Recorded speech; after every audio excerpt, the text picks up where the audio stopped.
नमस्कार, बिहार तक में आपका स्वागत है और मैं हूं सुजीत।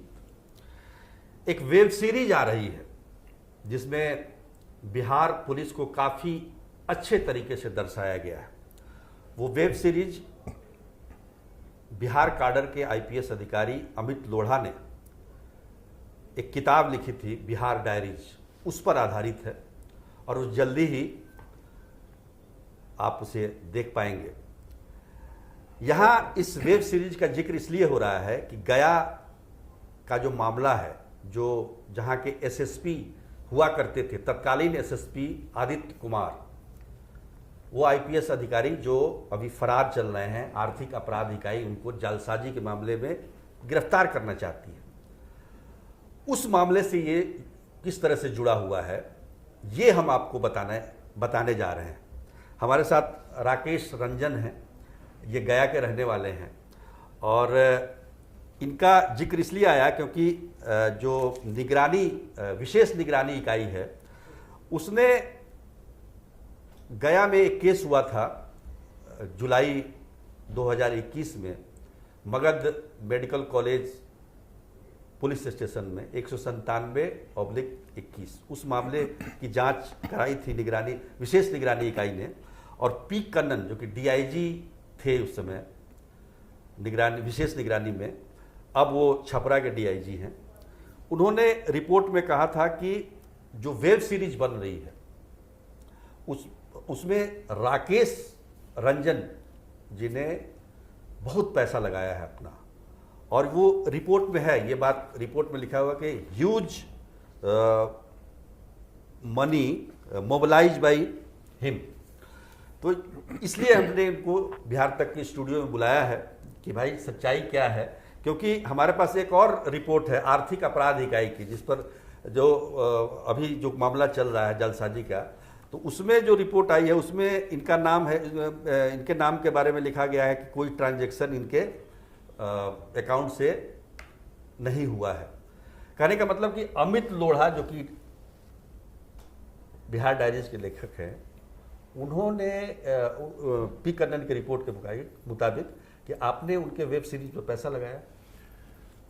पता नहीं पी कन्नन साहब ने कैसे ये रिपोर्ट तैयार किया। मैं आज बिहार तक के दर्शकों को पहले तो नमस्कार करता हूँ और ये स्पष्ट रूप से बतलाना चाहूँगा कि एक आर्थिक अपराध इकाई और विशेष निगरानी विभाग जो बिहार में माननीय मुख्यमंत्री जी की इतनी बड़ी सोच के साथ 2 इकाई तैयार की गई थी, उसके डीआईजी लेवल के अधिकारी और आईपीएस अधिकारी पी कन्नन ने कैसे इतना भ्रामक रिपोर्ट तैयार किया है, ये मेरे समझ से परे है सर। जो कि बाद में आर्थिक अपराध इकाई ने जब उसकी जांच करी तो वो खुद साबित भी हो गया कि मेरे किसी भी खाते से अमित लोढ़ा या अमित लोढ़ा के संबंधित जो फिल्म बन रही है उस फिल्म में 1 रुपये का भी ट्रांजैक्शन नहीं हुआ है। दरअसल पी कन्नन, मैं तो स्पष्ट रूप से आरोप लगाऊंगा कि पी कन्नन की साठगांठ कहीं न कहीं आदित्य कुमार के साथ थी, जो आज के दिन में फरार चल रहे हैं, और आदित्य कुमार के कहने पर उन्होंने आदित्य कुमार के फेवर में ये रिपोर्ट तैयार किया था, इसलिए मेरा नाम जबरन घसीटा था। आपने देखा होगा उसमें जिक्र किया है कांड संख्या 197/21 का, मगध मेडिकल थाना क्षेत्र गया के कांड का। 197/21 में मेरे भतीजे को तत्कालीन एसएसपी गया, उस पर हम बाद में चलेंगे, लेकिन एक चीज आप देखिए, जैसे कि बिहार पुलिस की ही 2 शाखाएं हैं, एक विशेष निगरानी इकाई और एक आर्थिक अपराध इकाई। दोनों के रिपोर्ट अलग अलग कह रहे हैं। ये क्या दर्शाता है बिहार पुलिस के अंदर क्या चल रहा है? बिहार पुलिस का ये बड़ा ही हास्यास्पद चेहरा दिख रहा है कि इसमें इससे भी बड़ी बात है कि ये दोनों विभाग जो हैं, ये दोनों विभाग के जो मुखिया हैं वो एक ही व्यक्ति हैं, नैयर हसनैन साहब। एक तरफ विशेष निगरानी विभाग की जो चिट्ठी, जो पत्र तैयार किया पी कन्नन ने बतौर डीआईजी, उसे नैयर हसनैन साहब ने सरकार को भेज दिया, जिसमें यह कहता है कि मैंने बहुत ह्यूज अमाउंट मोबिलाइज करके उस फिल्म में लगाया है और वेब सीरीज में लगाया है। उसके अलावे में अमित लोढ़ा के साथ इस वेब सीरीज के निर्माण के दौरान कई बार झारखंड का दौरा किया है, जबकि ये पूरी तौर पे भ्रामक है, पूरी तौर पे हास्यास्पद है, झूठा है। अब गए नहीं साथ में? मैंने आज तक अमित लोढ़ा के साथ 1 इंच का भी सफर तय नहीं किया है। झारखंड तो बहुत दूर है, 100-200 किलोमीटर दूर है गया से। उसके अलावे अब जब आर्थिक अपराध इकाई की जांच होती है इसी पी कन्नन के रिपोर्ट पर, तो आर्थिक अपराध की जांच के लिए 6 पुलिस अधिकारी लगते हैं और उसके भी मुखिया नैयर हसनैन साहब हैं। उन्होंने जो पत्र सरकार को प्रेषित किया है, जो संयोग से आदित्य कुमार के पास पहुंचा है, उन्होंने अपने एंटिसिपेटरी बेल में उसे लगाया है, तो उसमें उन्होंने स्पष्ट किया है कि राकेश रंजन के किसी भी खाते से या राकेश रंजन के परिजनों के किसी भी खाते से 1 रुपये का भी ट्रांजैक्शन नहीं हुआ है। तो ये तो सरासर पी कन्नन का रिपोर्ट यहीं पे झूठा साबित हो जाता है। उसके अलावा मेरा बहुत गंभीर प्रश्न है बिहार पुलिस पर कि जिस वेब सीरीज में इतना बढ़िया चेहरा बिहार पुलिस का दिखाया जा रहा है, उसके अपर पुलिस उलट कैसे है ये साजिश और योजना, ये क्या चल रहा है? ये तो साफ साबित होता है ना कि एक तरफ एसएसपी निलंबित एसएसपी भगोड़ा, हम उस पर ये कह रहे हैं, नहीं मैं उसी की बात कर रहा था। वही मैं सवाल आपसे ये जानना चाह रहा हूँ कि ये जो अमित लोढ़ा का ये मामला आदित्य कुमार से कैसे जुड़ा, क्या है इसके?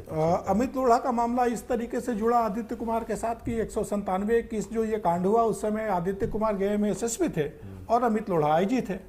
जब एसएसपी से हम लोगों को न्याय नहीं मिला तो हमने बिहार सरकार का दरवाजा खटखटाया और यहाँ से एडीजी सीआईडी के स्तर से चिट्ठी जाती है अमित लोढ़ा को इसकी जांच करने की। अमित लोढ़ा ने जांच किया तो पूरा केस झूठा पाया। अमित लोढ़ा ने हम लोगों के पक्ष में फैसला दिया, 3 पुलिस अधिकारियों को गलत कार्य करने के लिए निलंबित किया और यहाँ से लड़ाई शुरू होती है आदित्य कुमार की। आदित्य किससे? अमित लोढ़ा के साथ, क्योंकि आदित्य कुमार नहीं चाहते थे कि अमित लोढ़ा हमारे पक्ष में फैसला दें। तो अब ये आदित्य कुमार का क्या इंटरेस्ट था उस आदित्य कुमार जब से गए हैं तब से आप जानकारी लेंगे तो करीब 12 से 15 मगध मेडिकल थाना क्षेत्र में ही केवल ऐसे कांड हुए हैं जिसमें जमीनों को जबरदस्ती कब्जा किया गया है और हर कब्जा करने में सारे पुलिस विभाग को पैसे जाते थे जो एसएसपी से लेकर के नीचे के अधिकारियों तक बढ़ता था। तो ये आपका भी मामला जो जमीन का था वो भी इसी इरादे से किया गया था? उसी इरादे से किया गया था और जमीन दलालों से जितनी हमें जानकारी है कि जमीन दलालों से करीब 1 करोड़ 30 लाख रुपए आदित्य कुमार के पास तक गए थे। उतना ही नहीं गया था, आदित्य कुमार गया में रहते हुए जिस लैपटॉप का, एप्पल का लैपटॉप का और मोबाइल का इस्तेमाल करते थे, अगर उसके IMEI की जांच की जाए कि वो किसके पैसे से खरीदी गई है तो अपुष्ट खबरों से मुझे ये पूरी जानकारी है कि जो जमीन का एक माफिया है उसने अपने पैसे दे करके वो खरीदे थे और आदित्य कुमार उसका उपयोग करते थे। तो मतलब कुल मिलाकर ये देखा जाए तो जो गया में इस झगड़े की शुरुआत होती है आपके केस से या उससे पहले भी कोई केस था? नहीं, उसके पहले दोनों के बीच में बहुत अच्छे रिश्ते थे और हमारे केस के बाद जब अमित लोढ़ा ने हमारे पक्ष में फैसला दिया जो आदित्य कुमार चाहते नहीं थे, तब से आदित्य कुमार और अमित लोढ़ा के बीच में लड़ाई शुरू हुई। उसके बाद केस खंगाले जाने लगे जिसमें ये फतेहपुर में जो शराब पकड़ी गई थी उसमें कोई कार्रवाई नहीं हुई थी, उसके पत्र मुख्यालय तक आए। आदित्य कुमार ने भी कई पत्र मुख्यालय को भेजे और वहां से दोनों की रस्साकसी बिहार पुलिस मुख्यालय तक पहुंची और तब पुलिस मुख्यालय ने विभिन्न तरह के जांच करवाए जिसमें कि एक विशेष निगरानी विभाग की जांच है और दूसरा आर्थिक अपराध इकाई की जांच है। तो आर्थिक अपराध इकाई की जो रिपोर्ट है, ये रिपोर्ट आदित्य कुमार ने अपने एंटीसिपेटरी बेल में लगाया। जी जी, क्या ये उनके वकील ने बताया होगा कि शायद ये लगा करके किसी तरीके से वो साबित करना चाहते हो कि उन्हें जो अमित लोढ़ा बार बार तंग कर रहे हैं उसके कारण इन पर सारे आरोप लग रहे हैं और अमित लोढ़ा पे जांच चल रही है।